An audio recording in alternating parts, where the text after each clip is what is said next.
My dear friends, நாம போட்ட சாவு குத்து கேசட்டாவும் சிடியாவும் வந்திருக்குது. மெட்ராஸ்ல இருந்து அனுப்பியிருக்கிறான். ஆனா அதெல்லாம் விக்குதா விக்கலையா, எவனாவது வாங்குறானா வாங்கலையா, ஒரு டீடைல்ஸும் தெரிய மாட்டேங்குது. சரியான ரிமோட் வில்லேஜ்ல வந்து மாட்டிக்கிட்டோம்.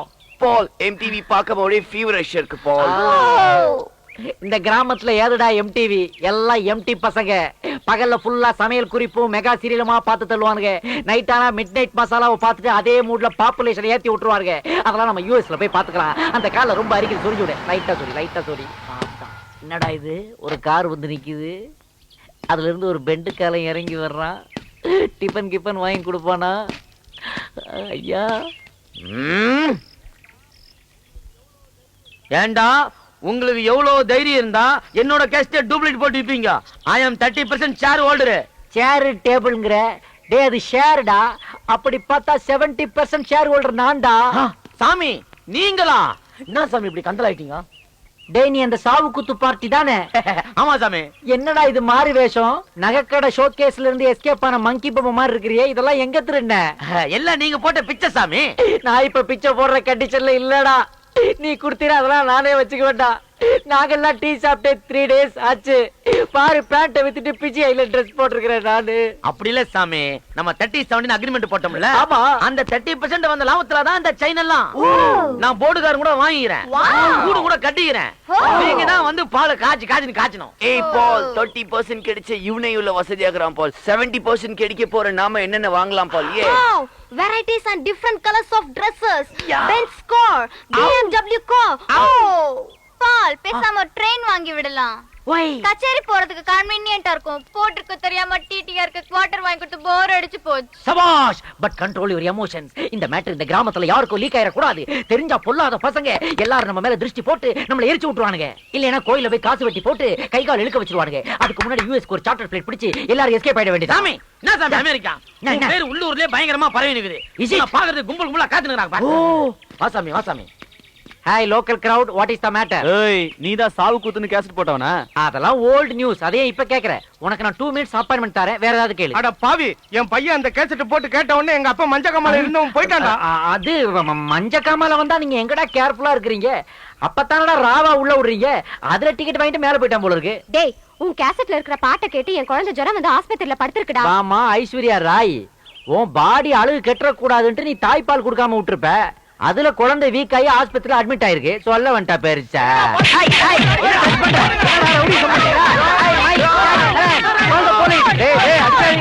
கிராமத்து போயிட்டெல்லாம் என் பாடியில பிராக்டிஸ் பண்ணாதீங்க, போகடா. அட பாவீங்களா, ஹேர் ஸ்டைலையே மாத்தி விட்டீங்களடா. ஏதோ ஷாம்பு மாடலிங் மாதிரி ஆக்கி விட்டீங்களடா.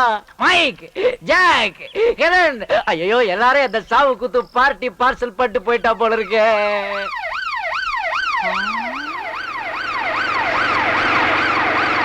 What a different sound. வாங்க இன்ஸ்பெக்டர், வாங்க. தொப்பையே இல்லையே, நீங்க ஒரிஜினல் தான். கோச்சிக்காதீங்க. கரெக்ட் டைமுக்கு வந்தீங்க சார். கொஞ்சம் ஒரு மைக்ரோ செகண்ட் லேட்டா வந்தா கூட என் பாடியை தான் நீங்க பாத்துருப்பீங்க. நான் போட்ட சாவு குத்து கேஸ்ட் எனக்கே போட்டிருப்பானுங்க. பை தி பை, நீங்க ஜீப்ல வரும்போது அந்த மேல சைரன் சவுண்ட் சூப்பரா இருந்தது. ஒரு 30-70 அக்ரிமெண்ட் போட்டுக்கலாமா? ஒன்னையும் சேர்த்து போட்டுக்கலாம். டேய் டபுள் எக்ஸ்எல், நீயாடா? டேய் பிராடு, இவன்தான் மியூசிக் வாசிச்சா மழை வரும் வெயில் வரும் டூப் போட்டான். கரெக்ட் டைம் புடிச்சிட்டு வந்திருக்கீங்க. அப்படியே உள்ள வைக்க அவனை. கான்ஸ்டபிள்ஸ், இவனை அரெஸ்ட் பண்ணுங்க. எதுக்கு தப்பா அரெஸ்ட் பண்றீங்க? உன் மேல ஒரு மர்டர் கேஸும் பப்ளிக் நியூசன்ஸ் கேஸும் ரெக்கார்ட் ஆயிருக்கு. அதனால உன்னை உள்ள வச்சு விசாரிக்கணும்.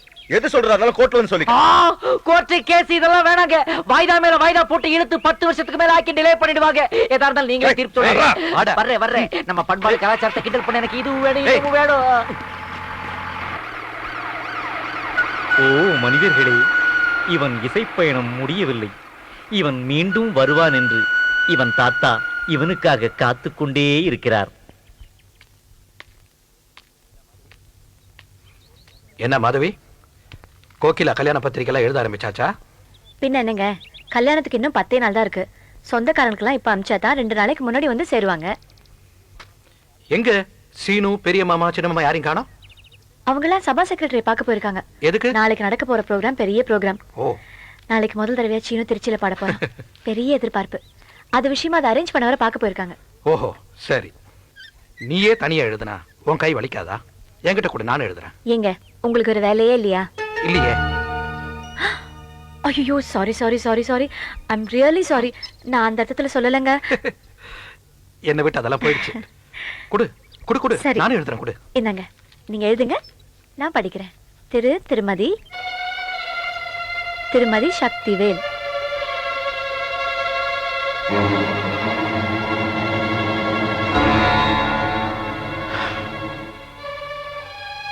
இப்பெல்லாம் குடிக்கலன்னா கை உதறுது.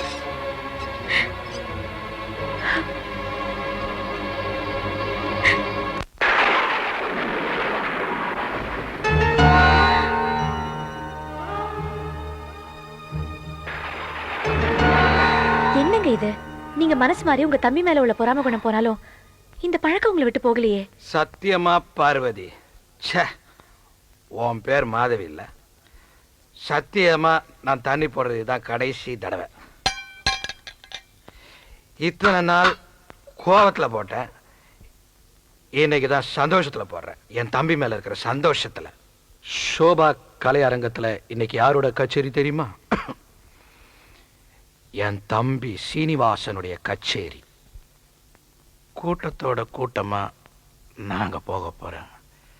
ரசிகனோட ரசிகனா அவன் பாட்டை ரசிக்க போறேன். இந்நேரம் என் தம்பி அங்க பிச்சு உதறிட்டு இருப்பான். ஏய், வண்டி வந்துருச்சு. புள்ளைங்க கச்சேரி முடிச்சிட்டு வந்துட்டாங்க போல இருக்கு. காமோ, நீ போய் திருஷ்டி சுத்துறதுக்கு தேங்காய் எடுத்துட்டு வா.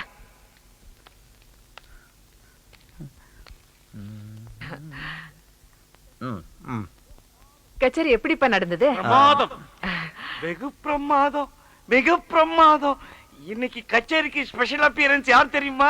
கேசவன். நம்ம கேசவனா? அண்ணா வந்தானாப்பா? அவன் வருவான்னு நாங்க யாருமே எதிர்பார்க்கல. நான் கூட எதிர்பார்க்கவே இல்லை. அண்ணன் திடீர்னு வந்துட்டாரா, ஒண்ணுமே புரியல. வந்து அப்பா அண்ணனுக்கு போட்டார் இல்லையா இந்த $, இதை கழட்டி என் கழுத்துல போட்டு ஆசீர்வாதம் பண்ணிட்டு போயிட்டார். கச்சேரி முடிஞ்சு அவர் எங்கன்னு தேடி பார்த்தோம், காணோம். வீட்டுக்கு வந்துட்டாரா? வரலையேப்பா. சீனு கச்சேரி கேட்டுட்டு அப்படியே கோயம்புத்தூர்ல இருக்கிற ஒரு ஃப்ரெண்டு சுகுமாரனை பார்த்துட்டு இருட்டுறதுக்குள்ளே வந்துடுறேன்னு சொல்லியிருக்காரு. வந்துருவாரு. ஓ ஆ அண்ணி, இதுல $1,00,000 இருக்கு. மாப்பிள்ளை வீட்டுக்காரங்களுக்கு கொடுக்க வேண்டியது. 3 கச்சேரிக்கு அட்வான்ஸ் வாங்கிட்டேன். அண்ட் திஸ் இதை உன்னை கட்டிக்க போறவகிட்ட கொடு. யார் அது?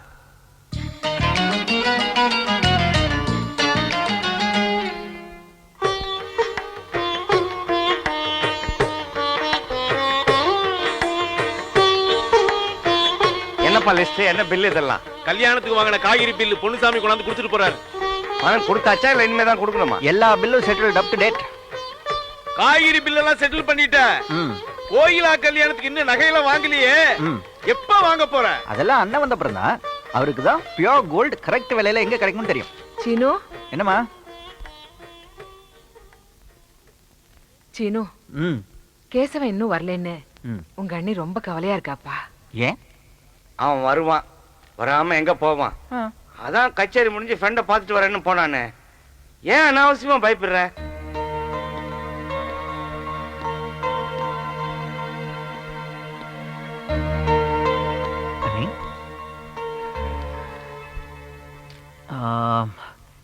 என்ன நீ என்னாச்சு? ஏன் இப்படி உட்கார்ந்துருக்கீங்க? உங்க அண்ணனை நினைச்சா எனக்கு பயமா இருக்கு. ஏன்? போன மனுஷன் இன்னும் வீடு திரும்பல, எனக்கு கவலையா இருக்கு.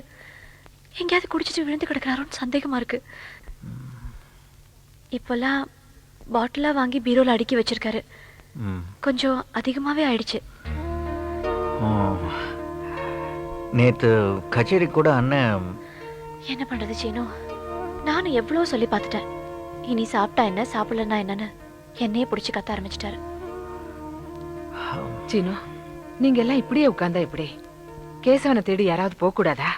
இப்ப நாம எங்க போய் கேசவனை தேடுறது? மாமா, நாம ஒண்ணு பண்ணலாமா? அவரோட கோயம்புத்தூர் ஃப்ரெண்டு சுகுமார், அவர் வீட்டுல போய் பார்த்து வந்துடலாமா? சீனு, எதுக்கு அங்க நேரடியா போயிட்டு நேரா சுகுமார் வீட்டுக்கு ஒரு போனை போட்டு கேசவன் வந்தானா வரலையான்னு கேட்டா போதும். அப்படி பண்ண முடியாது. அன்னைக்கிட்ட அவரோட போன் நம்பர் இல்லையா, அட்ரஸ் மட்டும் தான் இருக்கான்.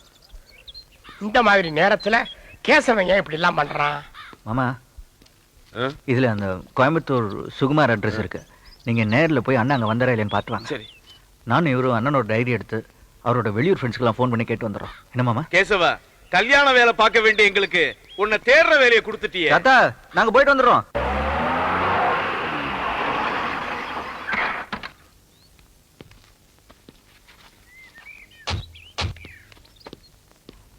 அங்கிள். மாமா ஜானகி, அண்ணே. நல்லா இருக்கியா? நல்லா இருக்கேனே, நீங்க எப்படி இருக்கீங்க? நல்லா இருக்கேன். கோகிலா எங்க? ஓகே, யார் வந்திருக்கா பாரு உன்னை பாக்குறதுக்கு.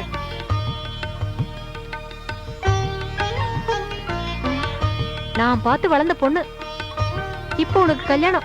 என்ன வீட்டுல பெரிய மனுஷன் ஆயிட்டீங்களா? ஏன்? இல்ல தெரியாம தான் கேக்குறேன் நானு. இன்டர்வியூ அட்டெண்ட் பண்றதுக்கு என் வீட்டுக்கு வந்தவன் நீ தானே? எத்தனை ஆம்பளைங்க இருக்கீங்க? ஒரு கல்யாண பத்திரிக்கை கொடுக்கணும்ன்ற எண்ணம் கூட இல்ல உங்களுக்கு? கொரியர்ல அனுப்புறீங்க? அது கொரியர்ல அனுப்புற அளவுக்கு நான் அவ்வளவு கேவலமாயிட்டேனா? இல்ல, நீங்க நோ நோ நோ. டே அங்கிள், கொஞ்சம் கோவப்படாம கேளுங்க. அண்ணனை 2 நாளா காணோம். அவரை தேடி தான் நாங்க. என்னடா சொல்ற நீ? ஹலோ மிஸ்டர் பாஸ்கர், நான் தஞ்சாவூர்ல இருந்து சீனு பேசுறேன்.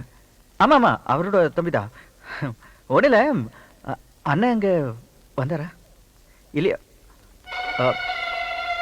இல்ல இல்ல, ஒண்ணு இல்ல. அண்ணனை 2 நாளா இல்ல, ஒண்ணு இல்ல. கல்யாணத்துக்கு மறந்துடாம வந்தாங்க. தேங்க்யூ.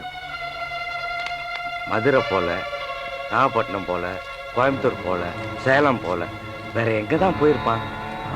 மாமா, நாம என்ன ஒன்று பண்ணுவோமா? இங்க இருக்கிற கோவில் எல்லாத்துலயும் போய் அண்ணன் இருக்காருன்னு பார்த்து வந்துடுமா? அவர் ஏதாவது ஒரு கோயில இருப்பாரு, எனக்கு நம்பிக்கை இருக்கு. இறங்குங்க சீக்கிரம். போன காரியம் என்னாச்சு? எல்லா இடத்துக்கும் ஃபோன் பண்ணி கேட்டோம், அண்ணன் இல்ல. கோயம்புத்தூர் போன சின்ன மாமாவும் திரும்பி வந்துட்டாரு. என்னாச்சு? கோயம்புத்தூர்ல இருக்கிற சுகுமார வீட்டுக்கு போனேன். கேசவன் அங்க இல்ல. சுகுமார கேசவனை பார்த்து 6 மாசம் ஆச்சா. எங்கதான் போனானோ?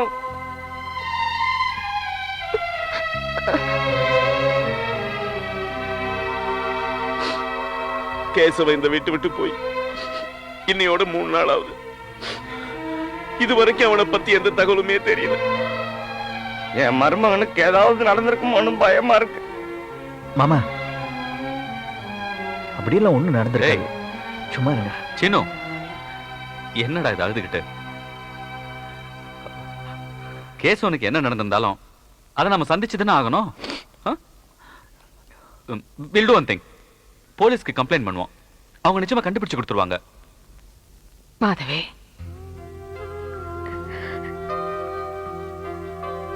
இப்படி பச்சை தண்ணி கூட சாப்பிடாம இருந்தா உன் உடம்பு என்னத்துக்கு ஆகிறது? ஏதாவது சாப்பிடுமா, கேசவன் வந்துடுவான்.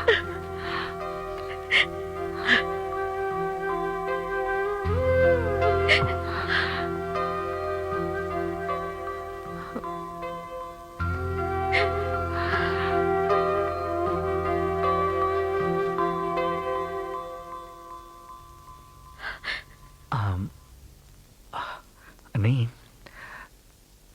அண்ணனுக்கு தெரிஞ்சவங்க வீட்டிலலாம் தேடி பார்த்தாச்சு, ஃபோன் பண்ணி கேட்டாச்சு.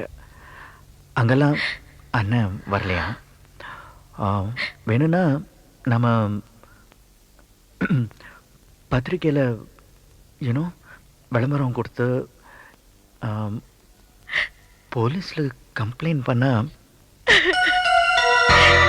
நம்ம எல்லாரையும் இப்படி தவிக்க விட்டுட்டு போயிட்டாரு. அண்ணி, நீங்க பயப்பட வேண்டாம். கொஞ்சம் இப்படி வாங்க. என்ன என்ன? உங்ககிட்ட ஒரு முக்கியமான விஷயம் சொல்லணும். என்ன சொல்ல? வாங்க சொல்றேன்.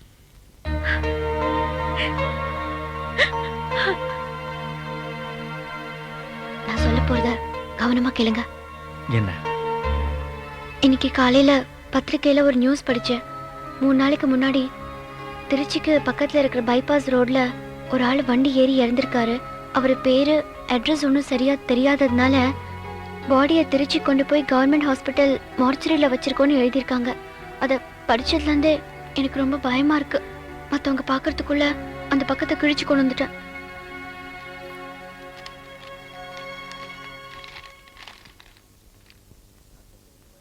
அடையாளம் தெரியாத ஒரு பெண், 45 வயது மதிக்கத்தக்க ஒரு ஆள் மீது லாரி மோதி நிற்காமல் சென்று விட்டது. இறந்த மனிதர் கிரீம் கலரில் ஜிப்பாவும் காவி கலரில் வேட்டியும் அணிந்திருந்தார். சுமார் 5 அடி 8 அங்குலம் உயரமுள்ள இந்த மனிதரின் உடலை கோரி யாரும் வராததால் உடல் போஸ்ட்மார்ட்டம் செய்யப்பட்டு திருச்சி கவர்மெண்ட் ஹாஸ்பிட்டலில் மார்ச்சரியில் வைக்கப்பட்டுள்ளது. வீட்ல யாருக்கும் தெரியாம நாம 2 பேர் மட்டும் போய் பார்த்துட்டு வந்துடலாம் வாங்க. உட்காருங்க. என்ன விஷயம்? சார், ஒரு 4 நாளைக்கு முன்னாடி திருச்சி பைபாஸ் ரோடு பக்கம் ஒரு ஆக்சிடென்ட்ல ஒரு பாடி. ஐயோ, அந்த பாடியை இன்னைக்கு தான் நாங்க புதைச்சோம். 4 நாளா யாரும் அந்த பாடியை கேட்டு வராதால ஹாஸ்பிடல் டிஎம்ஓ பாடியை கிளியர் பண்ண சொல்லிட்டாரு. சார், அந்த பாடியோட போட்டோகிராஃப் உங்ககிட்ட இருக்கணுமே? இருக்கு. ஆக்சிடென்ட் ஆன பாடியோட போட்டோகிராஃப்ஸும் அவர் போட்டிருந்த ட்ரெஸ்ஸும் பத்திரமா எடுத்து வச்சிருக்கோம். அதை நாங்க பார்க்க முடியுமா? நீங்க வெயிட் பண்ணுங்க, கொண்டு வந்துடுறேன். சீனு, அப்படி ஒரு வேளை அந்த போட்டோல இருக்கிறது உங்க அண்ணனா இருந்தா இருக்கக்கூடாது. ஒருவேளை இருந்தா நீ இங்க அழுது சத்தம் போட்டு கலாட்டா பண்ணக்கூடாது. ஏன்னா இது எஸ்பி ரூம்.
Tanker lorry அடிச்சிட்டுல?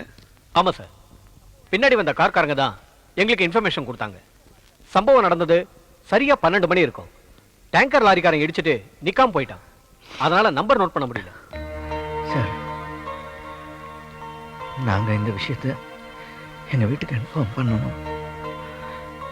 எங்க அண்ணனை நாங்க பாடியை மறுபடியும் வெளியே எடுக்கணும்னா கலெக்டரோட ஸ்பெஷல் ஆர்டர் வாங்கணும். வாங்குங்க சார், ப்ளீஸ் வாங்குங்க.